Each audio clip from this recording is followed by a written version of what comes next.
जय हिंद दोस्तों, स्वागत है मेरे यूट्यूब चैनल सक्सेस अड्डा पॉइंट वन में।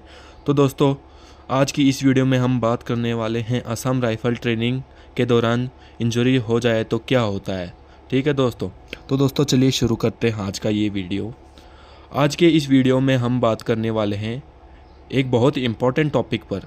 असम राइफल ट्रेनिंग के दौरान अगर किसी कैंडिडेट को इंजरी हो जाती है तो क्या होता है। ठीक है दोस्तों। और साथ ही समझेंगे कि रिलेगेट कब किया जाता है और फ्यूचर पर इसका क्या इम्पैक्ट पड़ता है। ठीक है दोस्तों।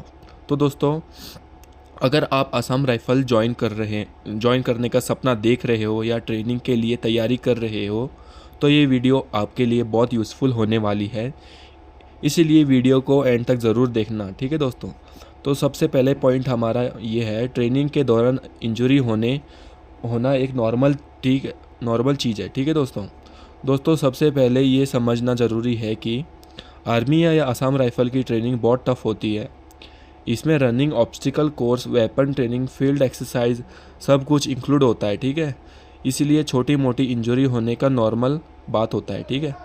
जैसे इंजरी में क्या होता है, मसल पेन होता है, माइनर फ्रैक्चर भी होता है, या थकान जो आपको थकान हो जाती है या इम्यूनिटी की कमी हो जाती है, थोड़ा सा जो मेडिकली प्रॉब्लम ये होता है आपको। ठीक है दोस्तों। लेकिन हर इंजरी का ट्रीटमेंट और एक्शन अलग होता है। और सेकंड पॉइंट है, अगर माइनर इंजरी हो जाए तो क्या होता है। ठीक है। अगर माइनर इंजरी हो जाए तो अगर आपको ट्रेनिंग के दौरान कोई भी छोटी इंजरी होती है, आपको तुरंत मेडिकल फैसिलिटी ले जाया जाता है। ठीक है। डॉक्टर आपका चेकअप करता है, फिर चेकअप करने के बाद में आपको कुछ दिन का रेस्ट दिया जाता है अगर माइनर इंजरी है तो। जैसे आपको ड्यूटी में क्या होता है, लाइट ड्यूटी या सिक लीव भी दिया जाता है। लाइट ड्यूटी में आपको बैरक की ड्यूटी करनी पड़ती है, ऐसे एक लाइट ड्यूटी होती है, और सिक लीव मतलब आप फुल बेड रेस्ट आपको मिलता है। इस दौरान आप ट्रेनिंग से टेम्पररी बाहर हो जाते हो। ठीक है।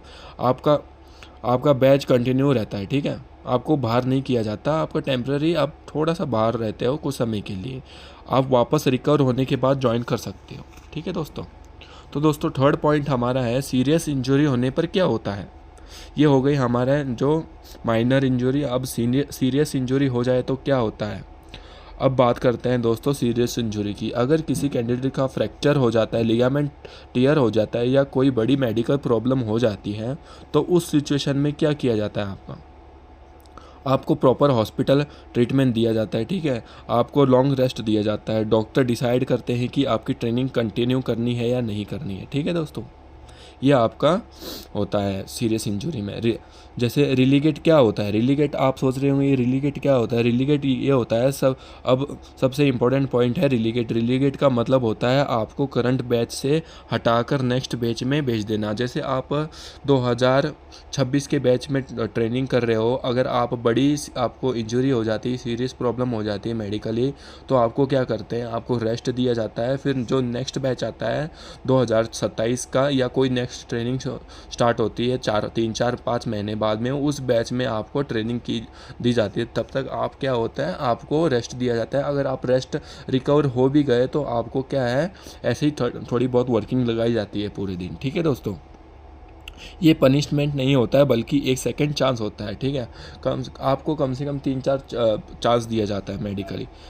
रिलीगेट कब किया जाता है दोस्तों। रिलीगेट तब किया जाता है आप इंजरी के वजह से ट्रेनिंग कंटिन्यू नहीं कर पा रहे हो, आपको रिकवरी टाइम ज़्यादा हो, जैसे 1-2 महीने या उससे ज़्यादा आपको टाइम लग रहा है, आप फिजिकली स्टैंडर्ड टेम्प्रेरी मीट नहीं कर पा रहे हो।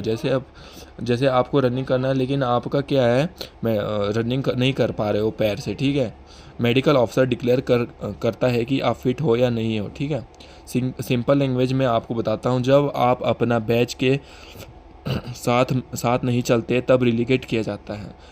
रिलीगेट होने के बाद क्या होता है दोस्तों, आपके मन में ये सवाल आ रहा होगा, अगर आप रिलीगेट हो जाते हो आपको नेक्स्ट बैच के साथ ट्रेनिंग रिस्टार्ट करनी पड़ती है। ठीक है। आपका ड्यूरेशन थोड़ा एक्सटेंड हो जाता है, लेकिन आपको एक और चांस मिलता है ट्रेनिंग कंप्लीट करने का।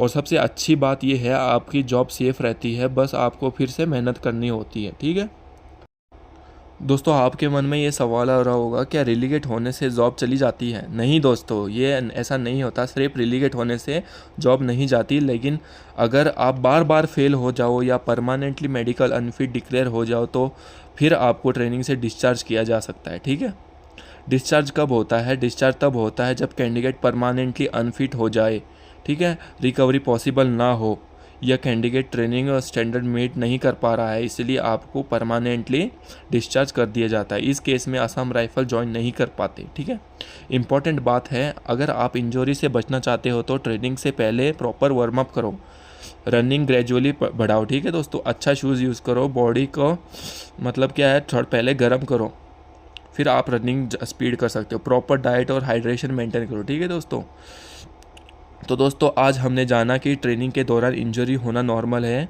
माइनर इंजरी में रेस्ट मिलता है, सीरियस इंजरी में रिलीगेट किया जा सकता है। ठीक है, रिलीगेट के सेकंड चांस ही पनिशमेंट नहीं है, परमानेंट अनफिट होने पर डिस्चार्ज होता है। ठीक है दोस्तों, तो दोस्तों अगर आपको ये वीडियो हेल्पफुल लगी हो तो वीडियो को लाइक ज़रूर करें। ठीक है, और अगर आप असम राइफल या आर्मी से रिलेटेड और वीडियोस देखना चाहती हो तो चैनल को सब्सक्राइब करना मत भूलिए।